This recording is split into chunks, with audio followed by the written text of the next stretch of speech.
Yo, what's going on, everybody? My name is Jay Clues, and today we're gonna be ranking all of Drake's discography, and I gotta be completely real with you. I'm a big fan of the albums that people hate from Drake, and I'm not necessarily the biggest fan of the albums that people love from Drake. And not too long ago, I did the J. Cole album ranking, and y'all said I was bugging, and I thought I had a solid list, to be honest with you. So I was like, you know what, man? It would be fun to do Drake's album. So let me know in the comments if I'm bugging, and let me know your list in the comments below. All right, starting off, we're gonna rank So Far Gone. Now, I love this project, but I don't think it's as great as everybody makes it out to be. So for that, we're gonna put it at B tier. I mean, you got a few bangers in there. You got Houston, Atlanta, Vegas. You got Best I Ever Had. But a lot of the other tracks are just kind of cool, and they're not necessarily tracks you're gonna go running to. All right, next up, you got Thank Me Later, which is pretty much So Far Gone, but on steroids, so we're gonna put that at A tier. If you look at the track list for Thank Me Later, just track after track, song by song, just complete bangers. I remember when this project first came out, everybody was singing it in the hallways at school. It was a very honest project, very introspective, and it's one that everybody will love. All right, next up, we're gonna be ranking Take Care, and this one, it goes without a doubt, you gotta put it S tier. Dog, it sucks that him and The Weeknd are no longer making music together because they made some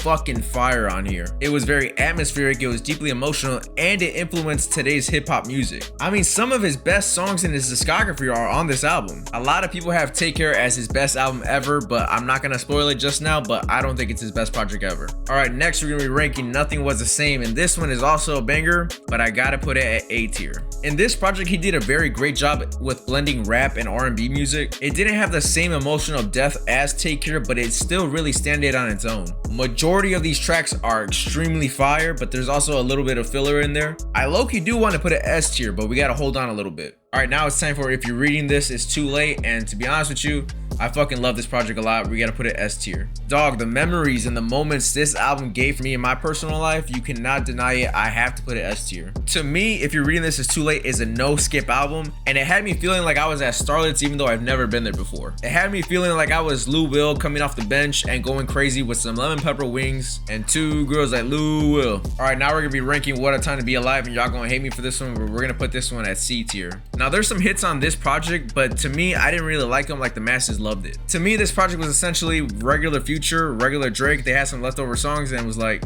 let's put them together. I just personally felt like a lot more could have been done with that album and it didn't really reach its potential. But because it had 2 or 3 catchy songs, everybody really loved it. And it's honestly like not aging the greatest, so I definitely got to keep it at C tier. Next up, we got the most overrated album from Drake, which is Views, and I gotta put this one at B tier. Yes, this album got hits, but those hits aren't necessarily for me. They're not necessarily what I'm looking to listen to Drake for. I mean, you got Child's Play, you got Feel No Ways, which are complete bangers, but given the whole project, to me, there's a lot of filler, and although it's very well produced, it doesn't have the replay value that I'm looking for. It was good for its moment, but in 2025, I'm not really checking for it. All right, for More Life, I'm gonna put this one at B tier. For the simple fact that it's better than What a Time to Be Alive, but it's not better than Nothing Was the Same. A lot of people say that this album would not be better than Views, but me personally, I listen to a lot of songs off this album way more than Views. All right, next up we got Scorpion, and honestly with this one, bro, I think I gotta put this one at C tier. Cause side A of the album, he was rapping his ass off, right? But after a few months of listening to the songs, I haven't listened to them in quite a bit. I probably go back to listen to 2 or 3 songs from the B-sides, which is the R&B side, which is Finesse, Jaded, and Summer Games. All right, next up, we're gonna be ranking the Care Package, and to be completely real with you, this is probably his best project ever, and I'm gonna put it S tier. So Care Package is made up of a bunch of Drake Lucy's, a lot of songs that Drake just had floating around the internet, and honestly, some of his best songs ever are on that project. Tell me, who did I leave behind?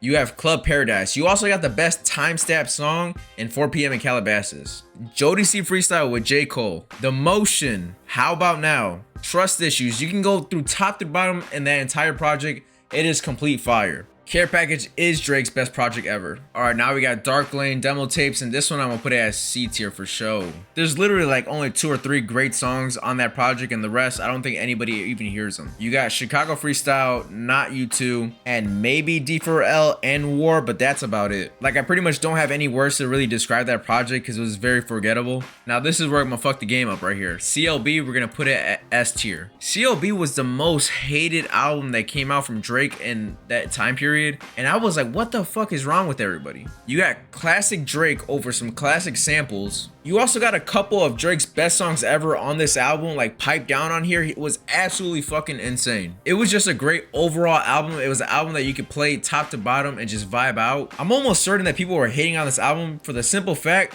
of the cover art. And if the cover art's gonna determine whether you like the music or not, I really don't know what to tell you. All right, next up we got Honestly Nevermind. This one we're gonna put at A tier. I gotta be completely real with you, man. Everybody hated this album when it first came out. I loved it right away. I got the privilege to go to Cancun when this album came out, and I was listening to this next to some fucking water, and it was some of the best shit I heard ever. It's just a summertime vibe, and if you're outside, man, it's an album that you're gonna enjoy. All right, now we got Her Loss, which we're gonna put at B tier. For Her Loss, there's a few sleepers on there. A lot of the high moments are kind of forgettable. Like if you put your phone on shuffle and Her Loss comes on, there's a 50-50 chance you're gonna skip it, but maybe you might be in the mood to listen to the whole song. The songs on there that are fire are really fucking fire, and it was great for its time, but the replay value isn't really there. When's the last time you listened to Her Loss fully? All right, next up we got For All the Dogs, and this one we're gonna put at A tier for show. For All the Dogs got almost a similar amount of hate that CLB got when it first released, for the simple fact that people had a certain expectation and he didn't go that way. If you take the album for what it is, man, it is a fucking great body of work. There's about 2 songs on there that's complete trash, but the rest of it is pretty fire given the fact that it's a very long album. You got a Frank Ocean sample, you got a crazy J. Cole feature.